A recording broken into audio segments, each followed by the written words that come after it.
नमस्कार, news point लेकर हाजिर हूं मैं राजीव। दोस्तों, प्रधानमंत्री नरेंद्र मोदी के लिए कांग्रेस अध्यक्ष मल्लिकार्जुन खड़गे ने एक बड़ी बात आज कही है।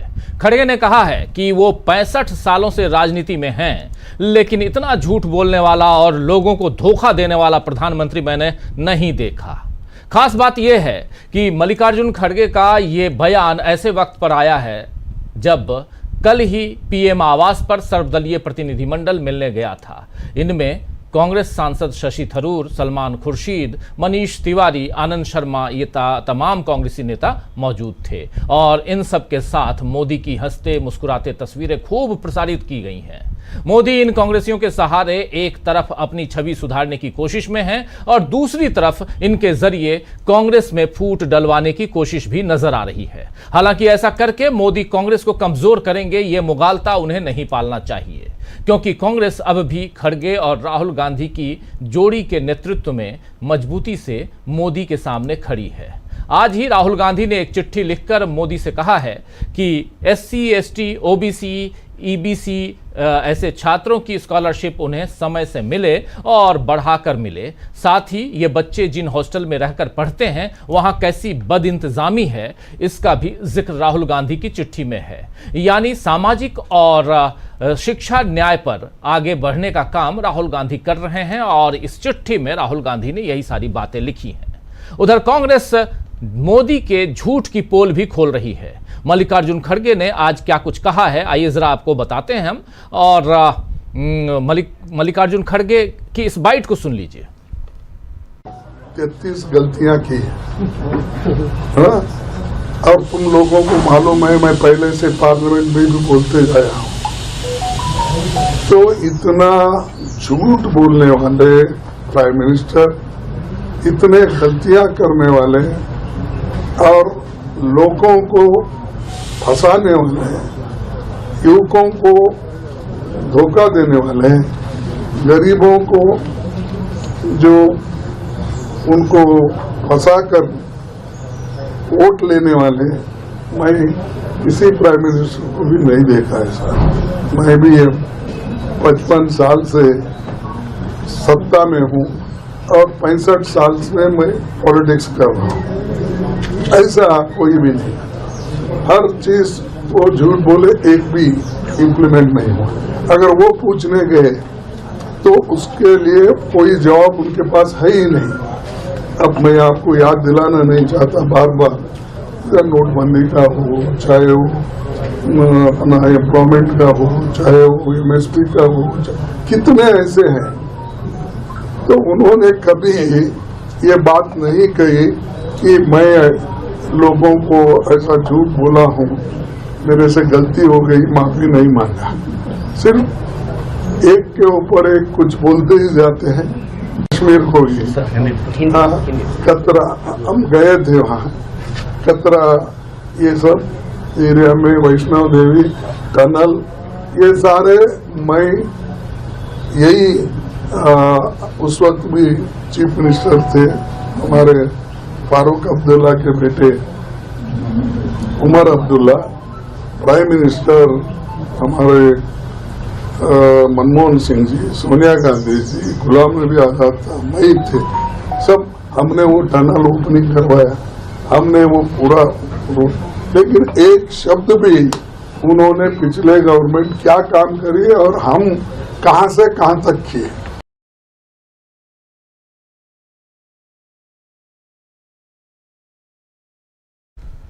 तो यहां पर मल्लिकार्जुन खड़गे कह रहे हैं कि मैं पिछले 65 साल से राजनीति में हूं, लेकिन मैंने कभी किसी प्रधानमंत्री को इतना झूठ बोलते और लोगों को धोखा देते नहीं देखा। नरेंद्र मोदी हर बात पर झूठ बोलते हैं।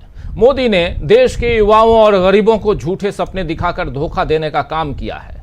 उन्होंने देश से कई वादे किए जो पूरे नहीं किए और इसके लिए वो माफी भी नहीं मांगते हैं। ये तमाम बातें यहां मल्लिकार्जुन खड़गे कह रहे थे। राहुल गांधी और मल्लिकार्जुन खड़गे के इन बयानों के अलावा आज जयराम रमेश ने भी फिर से ऑपरेशन सिंदूर पर अपने पिछले सवालों को दोहराया है। सुनिए क्या कुछ कहा है जयराम रमेश ने और चर्चा आगे करेंगे। इसके अलावा भी बहुत कुछ है इस पिटारे में। सुनिए जरा जयराम रमेश को। कि आपने सांसदों से तो मिल लिया, 50 सांसदों से मिल लिया, जिनको आपने बाहर के देशों में भेजा था राष्ट्रीय हित में। पर कब आप सर्वदलीय बैठक की अध्यक्षता करेंगे? कब आप विपक्षी पार्टियों की जो नेता हैं, लीडर हैं, एमपी नहीं लीडर हैं ऑपोजिशन पार्टी के दलों के, उनसे आप कब बातचीत करेंगे? उनको आप कब विश्वास में लेंगे? और जो मुद्दे उठे हैं पहलगाम आतंकवादी हमले के बाद, ऑपरेशन सिंदूर के बाद, उस पर कब बातचीत करेंगे? तो पहला सवाल यह है कि 2 सर्वदलीय बैठक तो हो गए, दोनों में आप मौजूद नहीं थे। क्या आप कष्ट करेंगे अब सांसदों से मिलने के बाद कि दल के नेताओं से भी आप मिलें और उनको विश्वास में लें? ये पहला सवाल है। दूसरा सवाल, सारी इंडिया पार्टी ने मांग की थी कि एक पार्लियामेंट का विशेष सत्र बुलाया जाए ताकि इस गंभीर चुनौतियां जहाँ उस पर चर्चा हो, विदेश नीति को लेकर, कूटनीति को लेकर, सुरक्षा मामलों को लेकर। सिंदूर पर नहीं, क्योंकि वो एक मिलिट्री मामला है, उस पर ज़्यादा चर्चा नहीं हो सकता। पर जो राजनीतिक मुद्दे हैं, कूटनीतिक मुद्दे हैं, सुरक्षा नीति से जुड़े हुए जो हैं, उन पर जो मुद्दे हैं, हमने विशेष सत्र की मांग की थी, वो तो आपने स्वीकारा नहीं और 21 जुलाई को आपने पार्लियामेंट का सत्र बुलाया है।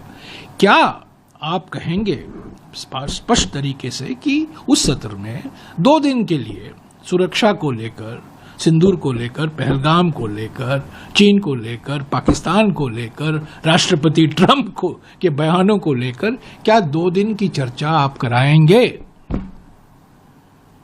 ये आश्वासन दीजिए। ये हमारा दूसरा सवाल है कि क्या आप मॉनसून सत्र, विशेष सत्र छोड़िए, मॉनसून सत्र में क्या 2 दिन की चर्चा आप करवाएंगे?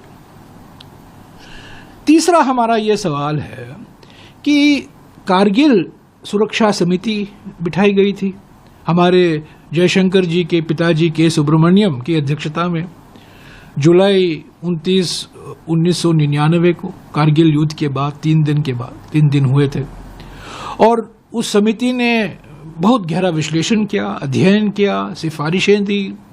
पार्लियामेंट में 23 फरवरी सन 2000 को पार्लियामेंट में वो रिपोर्ट पेश किया गया। हालांकि उसमें से कुछ भाग नहीं थे उस रिपोर्ट में, और ऐसा ठीक है क्योंकि कुछ ऐसी गुप्त बातें हैं, गोपनीय बातें हैं, संवेदनशील मामले हैं, उस पर रिपोर्ट में आने की ज़रूरत नहीं थी। पर फिर भी वो रिपोर्ट पेश किया गया 23 फरवरी सन 2000 को।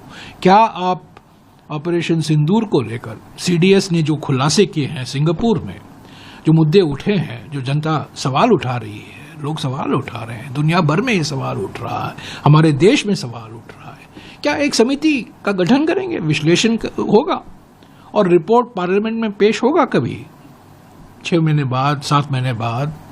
और जो नई नई चुनौतियां हैं, पाकिस्तान और चीन के बीच में जो फ्यूजन हो गया है, जो गठबंधन हो गया है, जुगलबंदी हो गया है, उसको लेकर जो चुनौतियां हैं, एक चेतावनी भी है और चुनौती भी है, उस पर क्या विश्लेषण होगा? ये हमारा तीसरा सवाल।